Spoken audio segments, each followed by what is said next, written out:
Well, good morning, all, and welcome to another episode from this pen doodling channel. This is Oliver. I'm coming to you from Youghal in Ireland, and I'm using inspiration from a video I found on Miss Betsy's channel from the 23rd of March 2023, and I think it was her first video that she uploaded. Now, I'm not sure what I'll call these. The basic design came from Betsy anyway. This is my first time to do it. And what I did was I decided I'd try and create 3 of these. At the beginning, I thought they were worms, but as I progressed, I changed my idea of what they were. Now, I found that the easiest way or the best way to do this was when you're using your pen, try and follow the outline first before you try and make the semicircle. This is the first one that I did, and it didn't come out too well. What I had in mind was that this is some sort of a worm that was curling up and going to sleep, or curling up into a burrow or something like that. Now, I changed my mind later on, and you'll find that as I progressed, the quality of the drawings improved. So that would be something for yourself to bear in mind.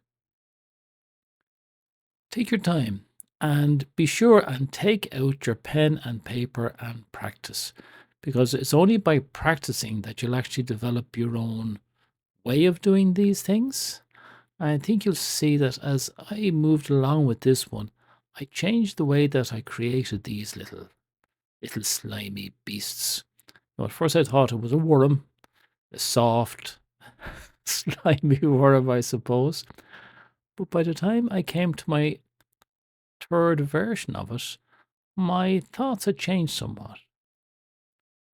Now, as I was going along with these, I started experimenting now with just making some lines thicker and see, well, how did that affect everything? So on this one, I started making the outline thicker, and you can see now that I was beginning to curve out these lines, just one side of the line. Remember, we did this before, where there's an intersection, we'd curve every line in the intersection. Well, in this one, I'm just curving one of them.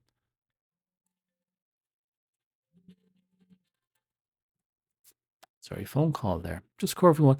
And see, do I start saying, oh, this is beginning to look like there might be a shell on this little beastie that is not soft and slimy, but there could be a hard shell there. And that intrigued me. I said, okay, maybe I should go a little further with this. Now, I just made sort of thinking that the shell was maybe a small little shell here. And that's what you should do. Don't go on what I have done, or well, do it if you like at the start, but then experiment. That's what I like about this exercise. I decided to do 3 of them within a specific space. And, well, just see how I would change doing them. So I noticed there that I needed this outline. So I said I might as well go back to the first one now and put this outline around it. Make that line a little bit thicker and see what does it do.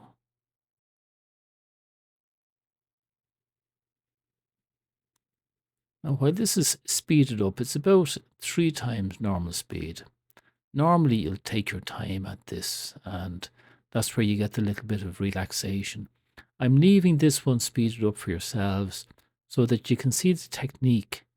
And then when you're doing it yourself, take your time and let ideas evolve in your head as to how you want to do it. Now, I try to go back now and just put in these extra shadows. And I was wondering, well, what would be the right pen for doing this? And should they be big shadows or small shadows? I'm using a fairly big pen there at the moment. I think it's a 0.3.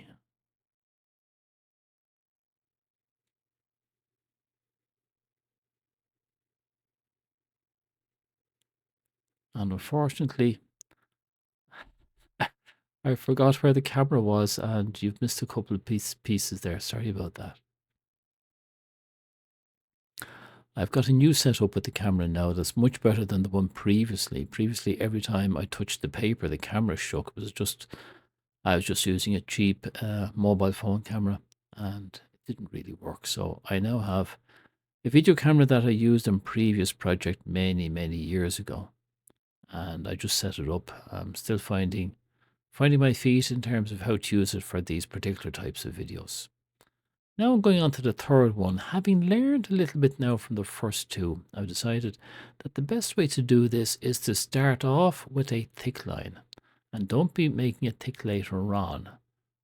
And I think this works an awful lot better for me. See, I get a better feeling later on when I'm putting in these hoops. There we go. And I think I start off with a 0.1 for the small little ones.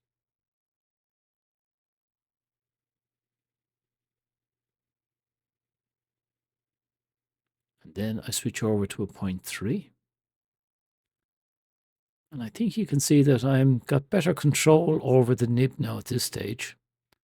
I'm following the line so that the hoops are a lot clearer, more uniform.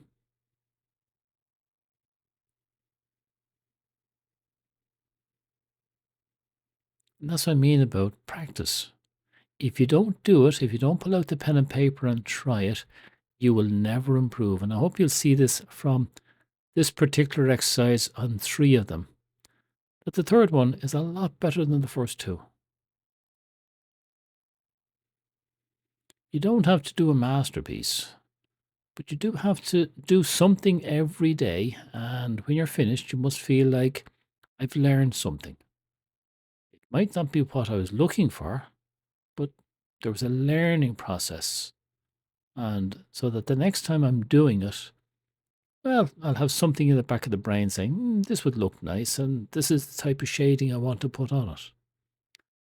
Now you see now on this third one that I am making the shadows more pronounced, and I'll go back over them later, especially for those shells that I think are bigger and will probably have a deeper shadow on them.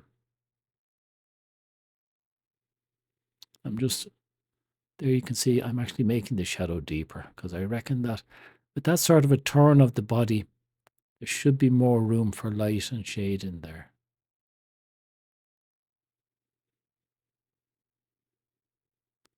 And then up at the top, we'll have a more oblique view, so we're not going to see much of a shadow. I just stuck in an extra few shells there because they should be closer together. And I made a mistake there, but that's normal.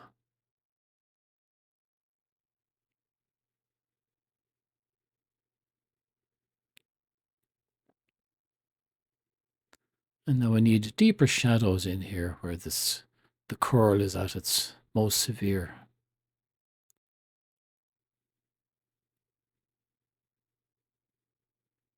I'm going to have to reposition the camera a bit now for the next time I do this, haven't I? It's not centered at all. All right, that's about it. Now, I might come back to this and do another version where I'll embellish it a little bit. But for now, I think that's sufficient for what we need to do. I hope you've enjoyed it. I hope you've gained something from it. If you have, be sure and give me the thumbs up, hit the subscribe, and also hit the bell. And, well, really appreciate that you've come along this journey with me and hope to see you again with part 2 where I'll embellish this a little bit more. Okay, till then, slán tamil and thanks for watching.